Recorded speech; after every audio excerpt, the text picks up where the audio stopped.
Good evening, dear students. Today we are going to start a new chapter, that is relativity. Now, in today's lecture, we are going to discuss about the introductory part of relativity. If you have any questions during the presentation, please type them into the comment section. Now, without further delay, we will start our lecture. Relativity. Before starting this relativity, first we must know about the a frame of reference or and their types.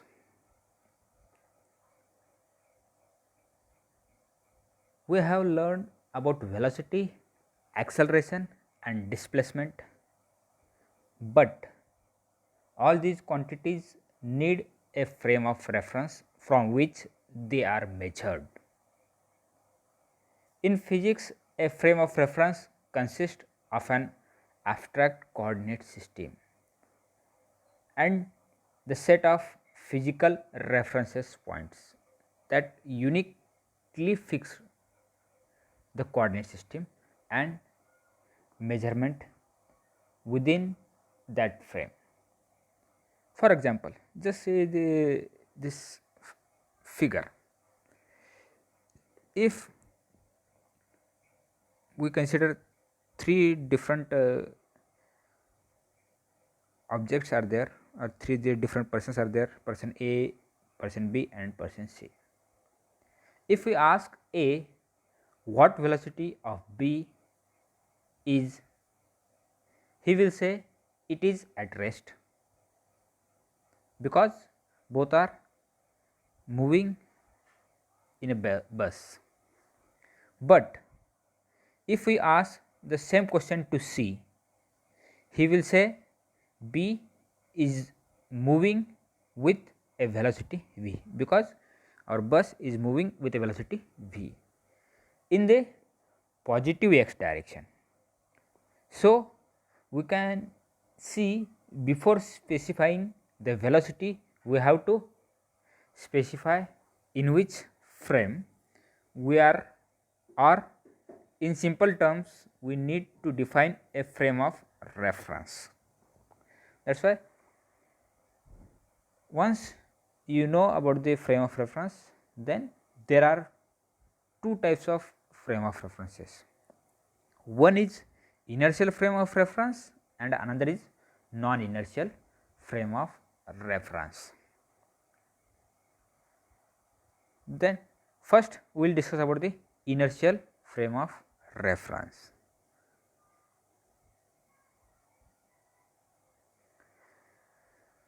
An inertial frame of reference is a frame where Newton's laws holds true. That means if no external force is acting on a body, it will stay at rest or remain in uniform motion. Suppose a body is kept on the surface of the earth for a person on earth, it is at a rest, while from a person on the moon it is in motion. So, which is my inertial frame here? Actually, the term inertial frame is relative, that is, first we assume a reference frame to be the inertial frame of reference. So, a more general definition of a inertial frame will be: inertial frame is at a rest or moves with a constant velocity with respect to my assumed inertial frame. Next one is the non-inertial frame of reference. Now, we can define non-inertial frame as a frame that is accelerated with respect to the assumed inertial frame of reference. Newton's laws will not hold true in this frame. So, in the above example, if I assumed Earth is to be a inertial frame, then Moon become a non-inertial frame as it is in accelerated motion with respect to the Earth, because the rotational velocity of Earth and Moon are different. That is why Moon is accelerated with respect to the Earth. But if we want to make Newton's laws hold here, we need to take some force, that is a pseudo force. In non-inertial frame of reference, Newton's laws will not hold true. If you want to hold at that time, we need to take some force. That force is nothing but a pseudo force. It is another concept that we studied in 12th standard also. Now, theory of relativity. This theory was discovered by a famous physicist, that is Albert Einstein, in 1905.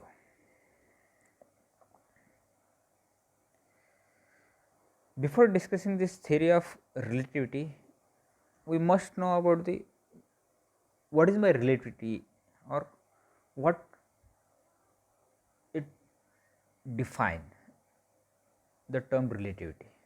When we refer to the theory of relativity, what we actually mean is general relativity. Actually, relativity having two different theory. One is general theory of relativity and special theory of relativity. And special theory is a special case of general relativity. The combination of these two principles helps explain many subjects varying from the motion of the planets, the effect of gravity on light, to the existence of black hole. By using these relativity terms, we are able to explain the existence of black hole as well as the variation of motion in the planet. How we can explain this kind of physical aspects by using this theory, that we will discuss in this chapter in detail. Actually, it introduced a new framework for all of physics and proposed new concepts of space and time. Before discovering this relativity, Newtonian principles of relativity is quite different with respect to the Einstein's theory of relativity. If Newton's laws are valid in one inertial frame, then they are also valid in another inertial frame, moving at a uniform velocity related to the first system. But this kind of things, or this kind of aspects cannot be happened in the theory of relativity. This is referred as Newtonian principle of relativity or Galilean relativity. So, the laws of mechanics are independent on the state of moment in a straight line at a constant velocity. Now, we will discuss a special theory and general theory of relativity. Now, we are able to understand what is the difference between the general theory of relativity and special theory of relativity. Actually, special theory is the special case of general theory of relativity. How we move throughout a space change on how we move throughout time. Means, by using this concept, we can understand a space time concept. Einstein determined that massive objects cause a distortion in a space time, which is felt as a gravity.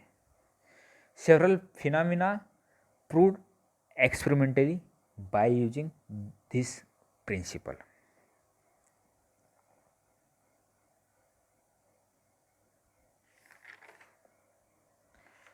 Such as, first, gravitational lensing is one of the useful aspect in astrophysics. That aspect can be experimentally proved by using this theory. What is my gravitational lensing? A light around a massive object such as a black hole is bent, causing it to act as a lens for the things that lie behind it.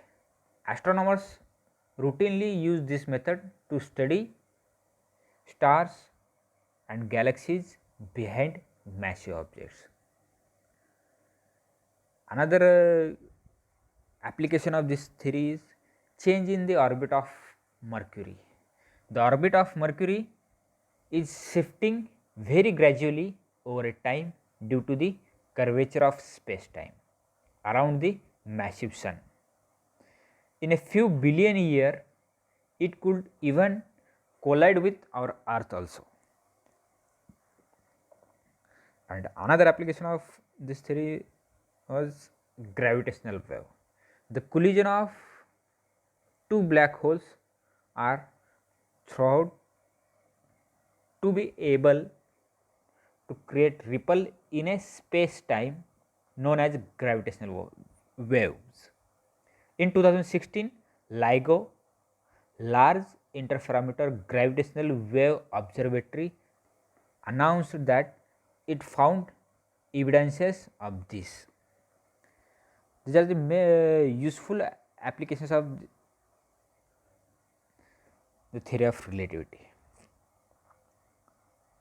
But in our syllabus, we have to discuss about the special theory of relativity. A special relativity refers to the motion throughout a space at a constant velocity. That is it.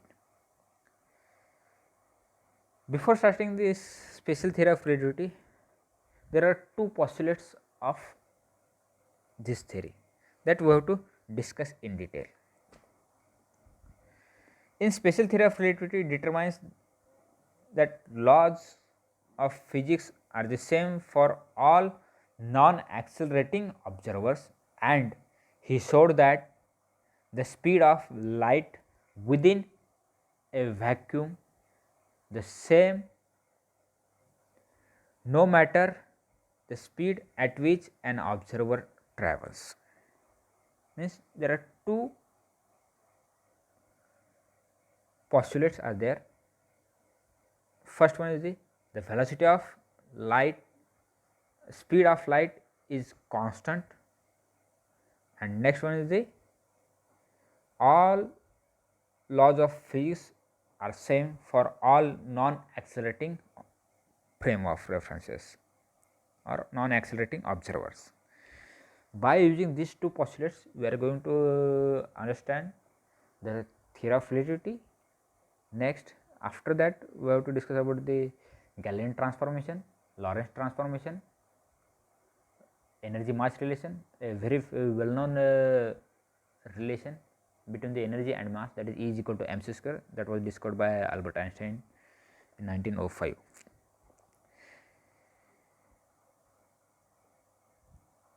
Einstein's principle of relativity resolves the contradiction between the Galilean relativity and the fact that the speed of light is the same for all observers. These are the two main postulates. The principle of relativity, the laws of physics must be the same in all inertial reference frame. The constancy of the speed of light, the speed of light in a vacuum has the same value, c is equal to 3 into 10 to the power of 8 meter per second in all inertial frame, regardless of the velocity of the observer or the velocity of the source emitting the light. The principle of relativity, this is a generalization of the principle of Galilean relativity, which refers only to the laws of mechanics. The results of any kind of experimental performed in a laboratory at rest must be the same as when performed in the laboratory moving at a constant speed past the first one. No preferred inertial frame exists. It is impossible to detect absolute motion by using this principle. So, these are the points. we discuss today about the theory of relativity. After this point, in next lecture we discuss about the Galilean transformation and introductory part of the Lorentz transformation. If you have any doubt, feel free to ask and type in the comment section. I will try my level best to solve your questions or your problem. Thank you.